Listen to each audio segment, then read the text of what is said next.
Hey guys, Tim Grimmett here.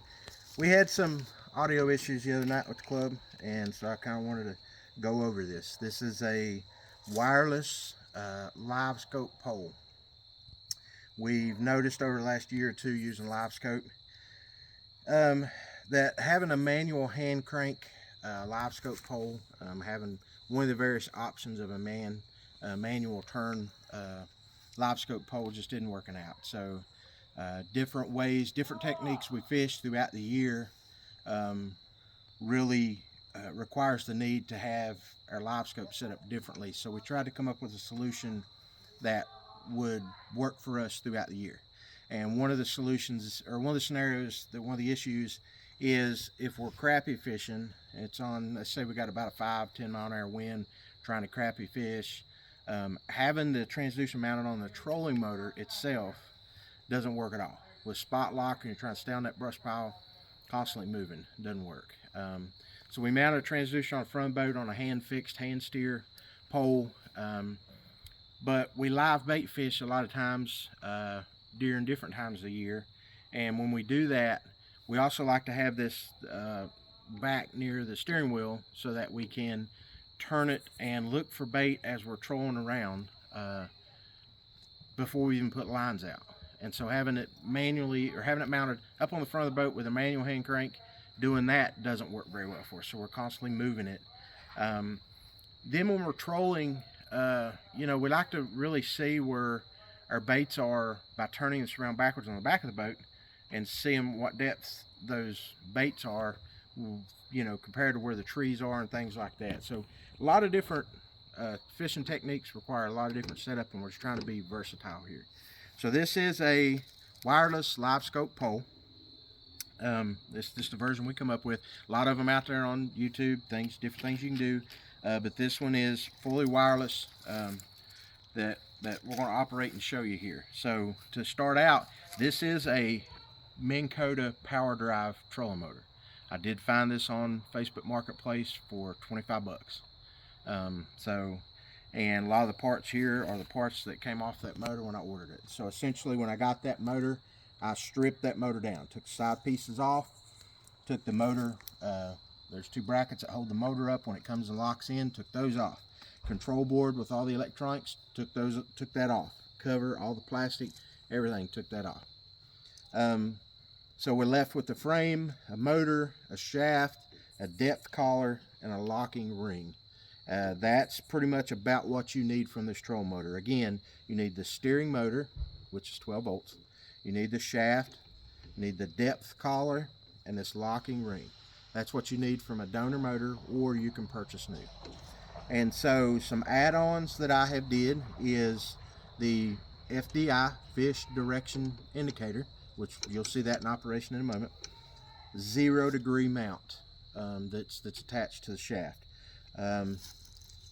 So we've got some like U-clamps with a rubber gasket here that we hold the transducer cable to the frame so that we can run that back to our black box. We've got some wire loom here just to kind of protect our cable. You notice we got a wrap, and you'll see why that's necessary in a few minutes. Notice we got some zip ties to hold this really steady on here, but they do go around the clamps. Do not zip tie this cable. This cable needs to be loose in there so that it can move. You do not want to put any pressure on this cable. So again, that's just auto wire loom. We've put some black tape, certain spots to hold that, and then this cable free flows in there with these U-clamps that I bought at Ace Hardware. There is some other modifications here. These pins, there is pins that this is called a pivot pad set that will be in this trolling motor, and these pins are here and here. That comes standard with every trolling motor. I do not use those pins the way they come. So I replaced it with 3/8 inch, 5.5 to 6 inch bolts with a nylon locking nut, and that is a stainless steel bolt. Okay, I put one there and one there. And this is what your motor will lock into. So if we put that down, we'll show you that up close here. You pull this pin out. This is a cotter key that we've took and bent the end just to make it easier for me to get a hold of. Okay, this is, again, is one of the pins that's come out of here. There's 2 of them. I filed it down so that I could get a drill bit on both ends. So this pin here helps hold the motor up when the motor's not deployed. So that keeps it from going forward. We simply pull that pin, slide this pin back out, and let the motor lock in just like your trolling motor would. Okay, it's going to lock into place just like your trolling motor, and then you're going to release it to deploy it, and that's how the motor gets deployed. Okay, and we're going to do this a little bit faster so you see it's really simple the way it works. But that locks this motor in. That gives you the flexibility to troll with this motor. I typically will do up to about 3-4 miles an hour. Some guys do faster, but however fast you think you can troll with a troll motor, obviously you could do with this because it's a troll motor, and you can see it's locked in. It's not going nowhere. It's locked in really well. To bring it back up, we hit the lever just like you would operate a troll motor, and you can see this bolt moving here, and that bolt locks into a groove, and that's what holds this troll motor down. But to bring it back up, it's not going to come up on its own. We're going to bring it back up. We're going to make sure our wire's not in the way of locking. We're going to lock that in there, and then we're simply, there's a hole here, there's a hole on the other side. It's directly across in front of that motor. I'm going to put this pin in, okay, just like that, and I'm going to grab my key that I bent the end on and put in there. That's it. It's locked up, it's stored, it's ready for me to go down the lake.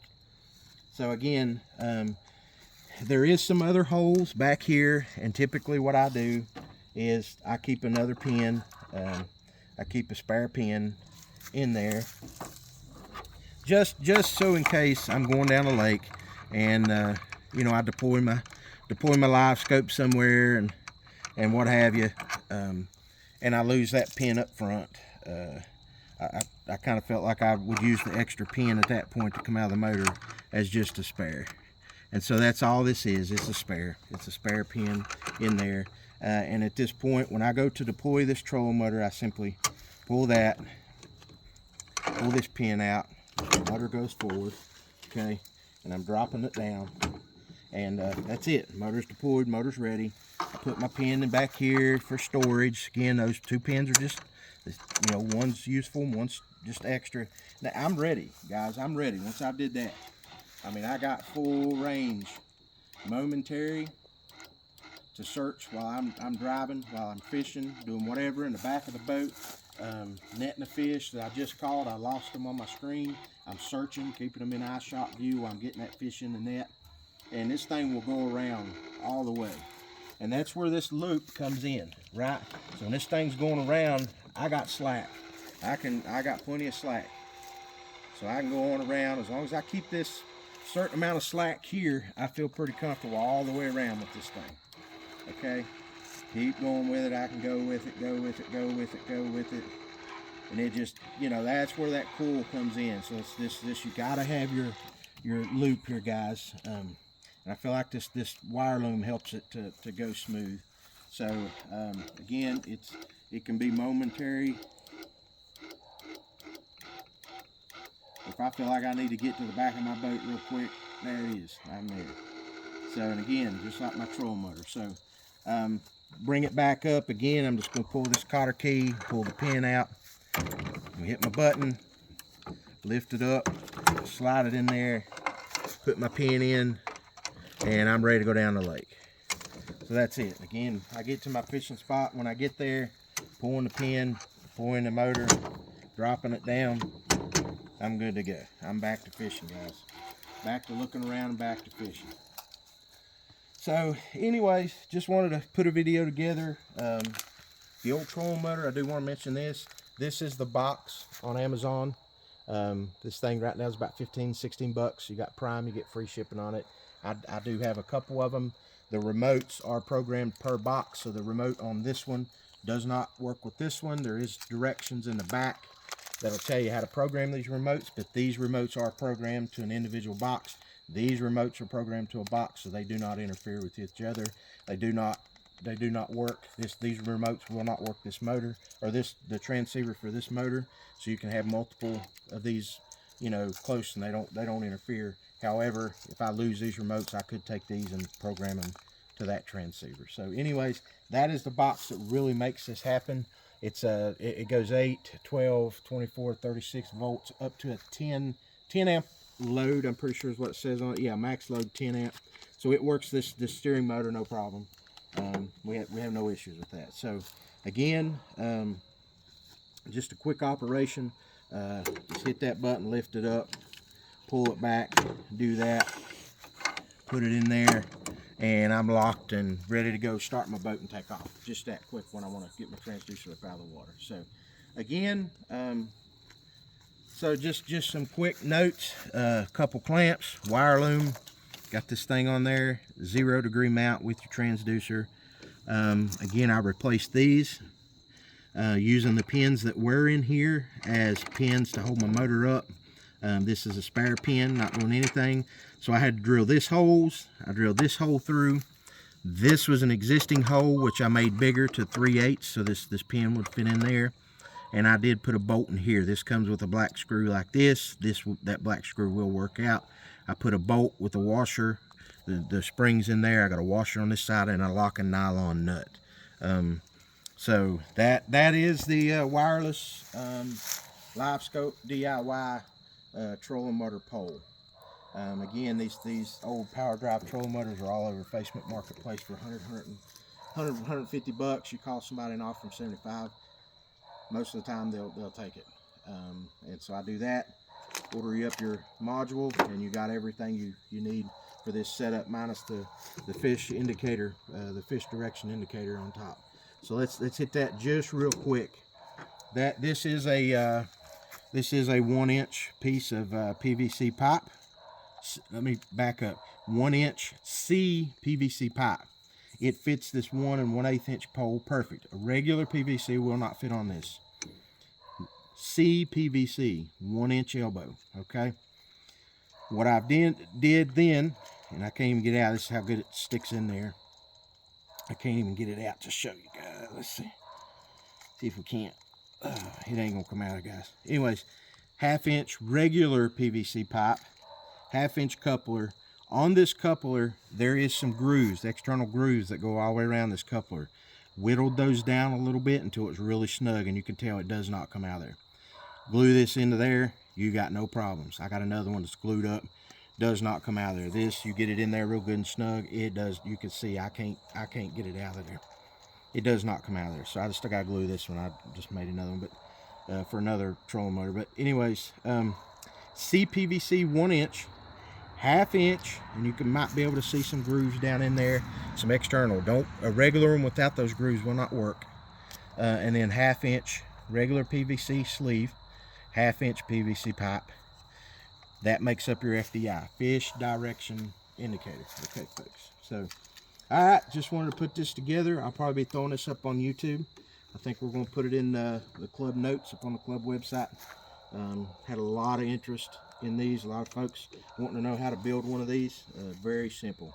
I took a complete trolling motor, ordered the parts, and put it together in maybe an hour. I mean, just an hour or two, and that was just really goofing. So, anyways, just wanted to put that together. We're going to try to get that in the presentation, like I said, up on YouTube, and we'll get it at probably up on the website. So, all right, guys, we appreciate you. If you got any questions, hit me up, Tim Grimmett on YouTube, or hit me up, through the club or whatever. So, all right, we appreciate you.